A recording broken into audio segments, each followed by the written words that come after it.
Good morning. Welcome to Speaking of Animals. I'm Amy Cartenuto from Flagler Humane Society.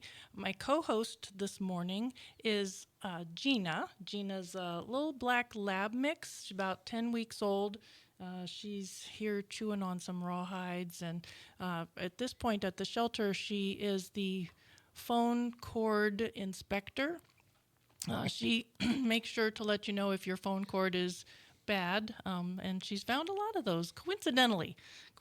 So she's a hardworking little radio show co-hostess, and again, that's Gina, and she's up for adoption at the shelter. And my other guest today, besides Gina, is Dave Joy, who is the owner of Johnny D's. Amazing Johnny D's. We love Johnny D's. And he's also just happens to be a new Flagler Humane Society board member. Welcome, Dave. Hey, Amy, how are you? Woohoo. I do not test phone cords, and I didn't get a chew toy, so a little left out. Oh, I'm sorry. Next time. So, Dave, you and your wife bought Johnny D's not too terribly long ago, a couple years? Or Actually, it's coming up on a year, June 1st, having a big anniversary party. I've been in this business for 45 years, so it just made sense if I was going to work for somebody, we might as well work together. Yeah. That's how we met 32 years ago. So, oh, really? And now we've brought it full circle. Aw. And we love Kim. Kim works constantly over there. Oh yeah, she is. She's a good. Now you got me in the doghouse. No pun intended. I know. I know when I've been in there, Kim's just working away. I was like, "Where's Dave? Yeah, retired." Dave? No, I'm always there. But you're in the back. It was an avenue when we bought it. We kind of. I had an English bulldog tater that passed away at 7 from congestive heart failure. And that boy went literally everywhere. Like if I would walk out the garage, he loved to go to Lowe's. If I said Lowe's, he would do a dance and run to the door. Aww. One day I was leaving to go to work, and I left my coffee, and I just walked inside and left the door to the garage open. And when I got back in the car, he's in the passenger seat. I'm like, dude, no, I'm going to work. We're not going to Lowe's. So that's what inspired our tater tot deal that we do at the Humane Society. So loaded tater tots, chili, cheese, $8.99, and $2 of that goes to the Humane Society every month. And I think it's been pretty successful almost for a year now. I know, it's super, it's awesome. We're obviously on the receiving end of those donations, but I've also been on the tater tot end, and they're super good. I appreciate that. I like just the plain cheese on them. They're super good. We could do them any way you want, and still we'll give $2 to the Humane Society. We love them, and thank you for doing that. That's such a, it's a out of the box way of thinking. Like if you want to help the Humane Society, it doesn't have to be just the traditional. It can be different things that people's businesses do. So and for us, it was a way to honor Tater, this boy that it's been 2 years since he's been gone, but we've got a painting of him up in the house, and it's just it's these dogs get you for sure. Either way, you know what I mean, when you have them, and then God forbid when they go. For sure. And I forgot to mention, you're a parent not just of dogs, but of Kim and humans as well. Kim and I have 2 adult children, James and Matt. James works at Ocean Deck, and Matt is working at Publix, been there for like 4 years. They're both out of the house. Yay. And but good kids. And pet lovers as well. In fact, Matt and his girlfriend just adopted for the Humane Society a little pit mix. Good. Amelia, that's the dog's name, Amelia. And awesome. She's doing great. Very good. Very good. Super. Well, that's awesome. We appreciate that. And you've also sponsored different events for the Humane Society, so you're a keeper. Yep, and we're doing the Kentucky Derby night on Saturday, right? So we've got a table there. Yeah, we did that, and just joining the board too. Yep. So we've roped you in completely. Yeah, you got me now. You can't leave now. You're roped in. So thank you for everything you do for us, and for joining the board, and for Johnny D's being a really cool place that does that for us. We really appreciate it. Absolutely. And I know you've been through a rough time this last few weeks. You have a family member that... Yeah, our French bulldog, Dottie. She loves rabbits, and she loves lizards, and she loves to chase them. A lot of times the lizards don't win, but the bunnies always do. And this time she got out underneath the gate chasing a bunny, and it's been 4 weeks now. So we've got signs up all over Palm Coast. I mean, she by far is the most famous French bulldog in Flagler and probably Volusia County, and maybe Duval because it's up there as well. So, Yeah. Well, and you're obviously a amazing pet parent, and so you're leaving no stone unturned, as it were. I know we put her on the Petco Love Lost and on our Flagler Animal Services Facebook page and our regular Facebook page. But you've done all kinds of creative things. You were just talking about yeah, drones and we hired an FAA licensed drone pilot, which uses infrared technology that can sense heat sources in the woods or by the waterways or whatever. And I think we were out one night for 6 hours going through woods and all. A lot of bunnies out there. Found some deer, but unfortunately not Dottie. Then we had a bloodhound. We've door knocked. We've handed out flyers. We've got signs, like I said, all over town. And then just pound on the pavement. Just keep looking. Talking to people and getting a bunch of phone calls with almost every lost dog in Palm Coast. But the beauty of it is that means people are looking. For So sure. if they're looking for Dottie, they may find somebody else's dog that's lost. For sure. For sure. And then dealing with there's a lot of scam folks out there, right? So if you post your dog, you'll get an ad for Joe Blow's Pet Service, pay us $100, but there's nowhere to contact them except to go through Facebook Messenger, and then they want you to pay them via Zelle or via PayPal. And I would just caution people that if they lose their animals, don't do that. Yeah. Because you'll send them $100, and it's way more than that to get an FAA licensed drone pilot to do anything, let alone look for a dog. But they're just going to take your $100, and they'll never look for your dog.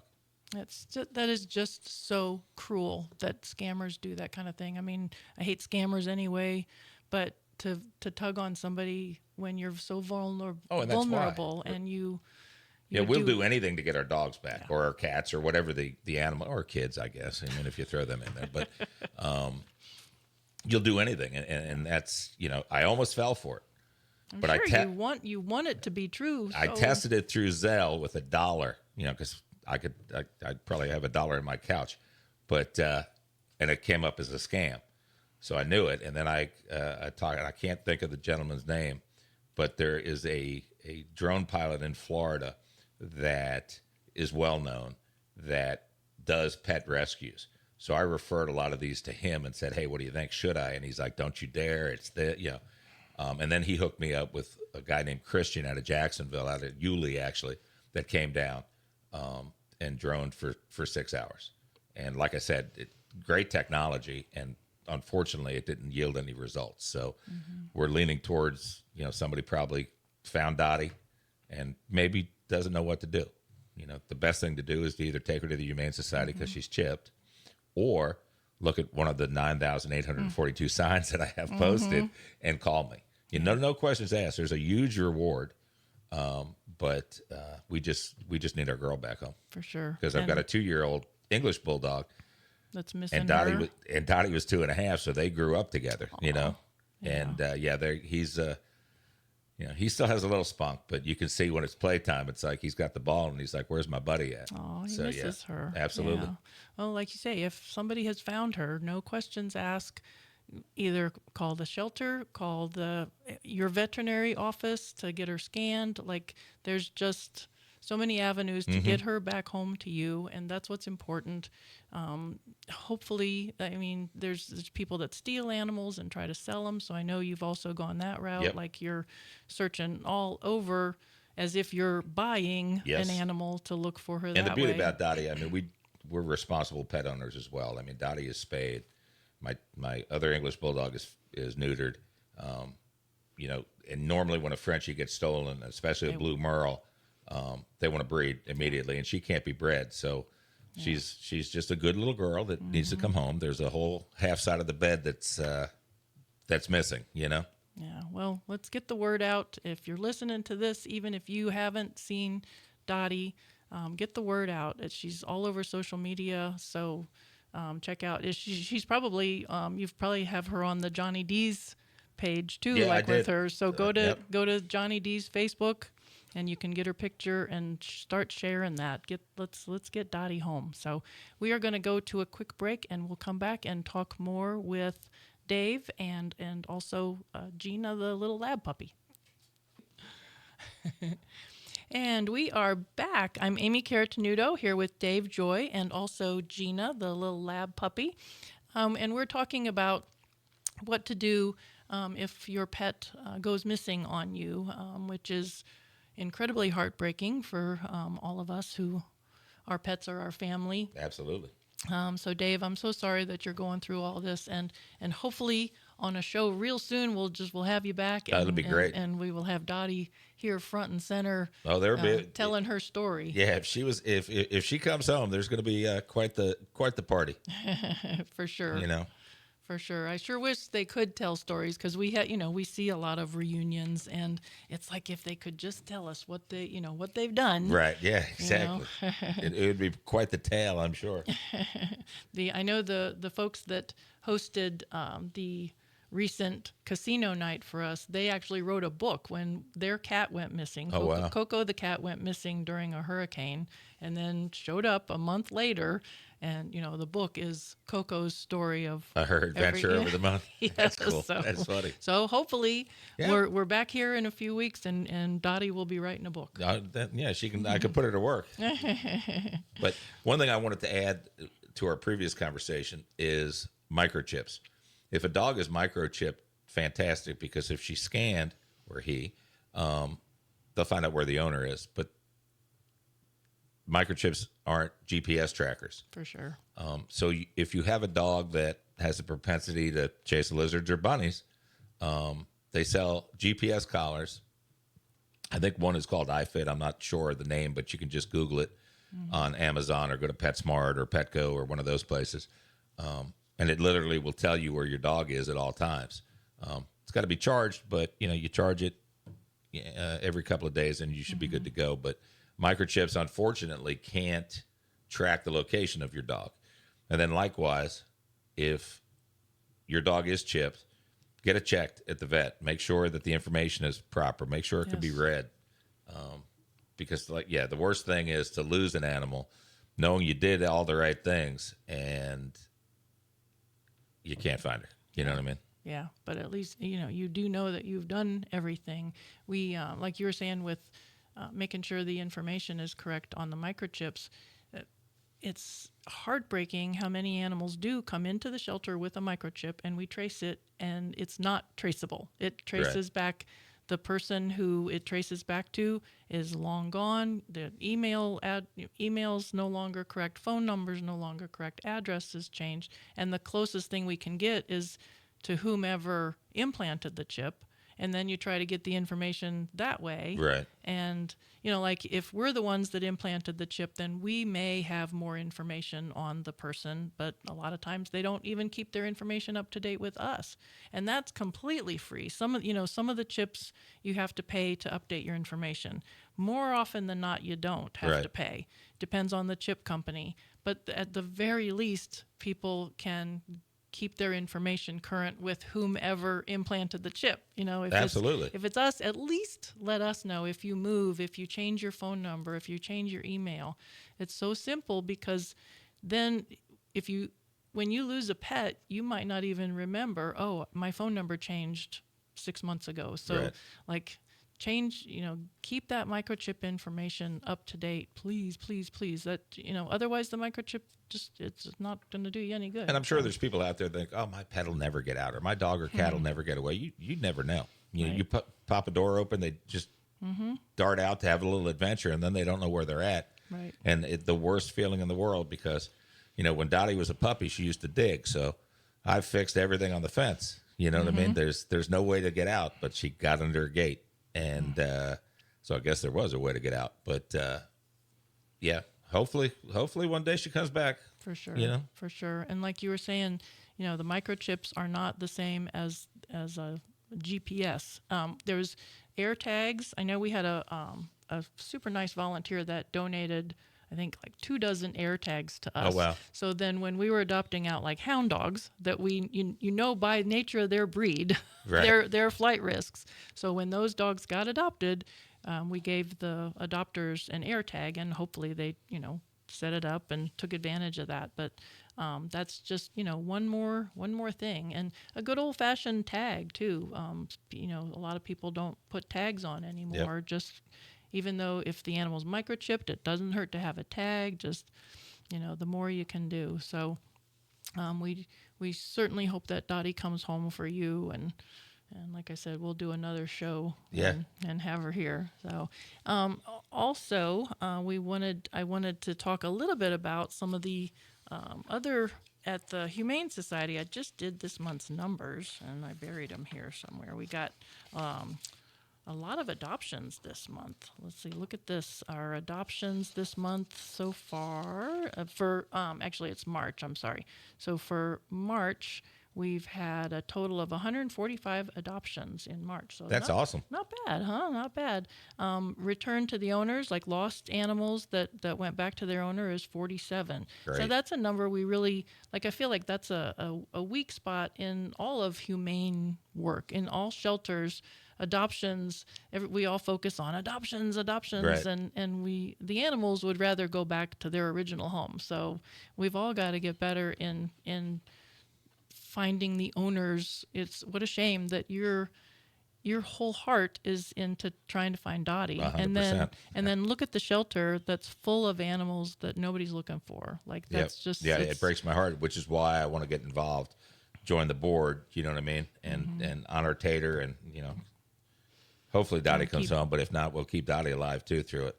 Yeah, for sure. So we really do thank you for being on the board and hopefully helping us make these numbers just keep going up and up and up. Well, my son was one of those 140 in March. Yeah, So. that's right. Yeah, awesome. Thank you.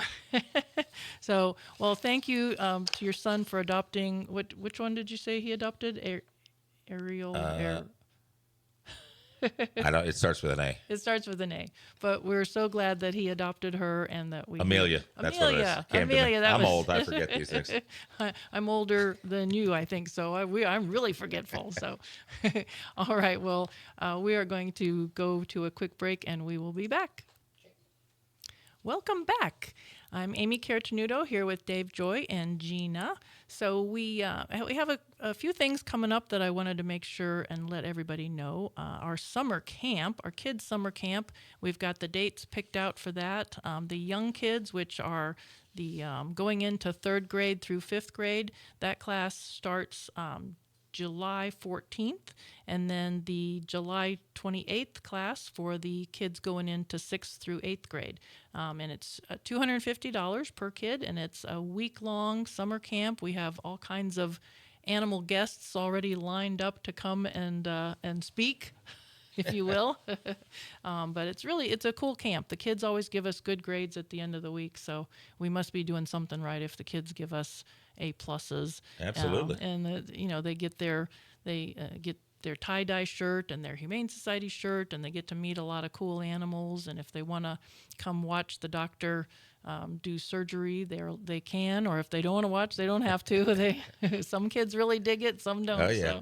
So. But camp is really fun. So if you're interested in looking a little bit more into camp, just go to flaglerhumanesociety.org. A couple of other events that are coming up on May 17th. I want to be 2 places at once because 2 of my favorite events are both on May 17th. The dog surfing, the Hang 8 dog surfing contest. It's so much fun. So May 17th, you try to come to one or the other or somehow both. May 17th on Flagler Beach, of course, is dog surfing. And then at Halifax Plantation, we have a fashion show. Nice. And I love it because it's put on by a group of folks called the Animal Angels, so they do all the work. So I don't even have to do any of the work. They've got models that fashion that wear fashions from a shop called Peppers, and they donate part of the proceeds to the Flagler Humane Society. Tickets for the fashion show are $50 per person, and the tickets, since it's being put on by Animal Angels, I'll give you a phone number so that you can call and arrange reservations, it's 859-801-7185. And if you didn't get that, you can still just go on our website and get the phone number. So hopefully we get to see you at one or both of those May 17th events. I know Johnny D's is right there, not Yeah. too far from the dog surfing contest. You going to be out there trying Absolutely. to... Well, I'm not going to be hanging 8. I'd probably be falling down more often than not. But yeah, I mean, we're at 319 Moody Boulevard, a block and a half from the beach, a half a block away from the new Margaritaville. $8.99 tater tots, $2 goes to the Humane Society. Can't beat that. Coldest beer in town, best happy hour in town, 11 to 7, 7 days a week. $3.25 well drinks, $3.25 domestic bottles, and then, like I said, the tater tot special with $2 going to the Humane Society. Come on out for our June 1st anniversary party, which is Sunday from 2 to 6. Oh, that'll be fun. June 1st, 2 to 6 at Johnny D's. Yep, entertainment. We'll have some food. Cool. And you've got indoors. You got a lot of indoor space with pool tables and stuff, and then you've also got outdoor space. Yep, absolutely. That's perfect. And so. dog friendly. So we've got plenty of water bowls to provide your pet with a libation. It'll be water, but Yeah, come see Kim working, and maybe I'll be there. Maybe Dave will be there, but Kim will definitely be there working. So, well, thank you so much for being here no today, problem. Dave. Appreciate you having me. And thank you, Gina, for all your hard work. Good job, Gina. I don't know, is she chewing on cords? It looks like she's sleeping. I'm jealous. Gina's all dressed up for that fashion show too. Exactly. So. All right, thank you guys for listening, and we will talk next week.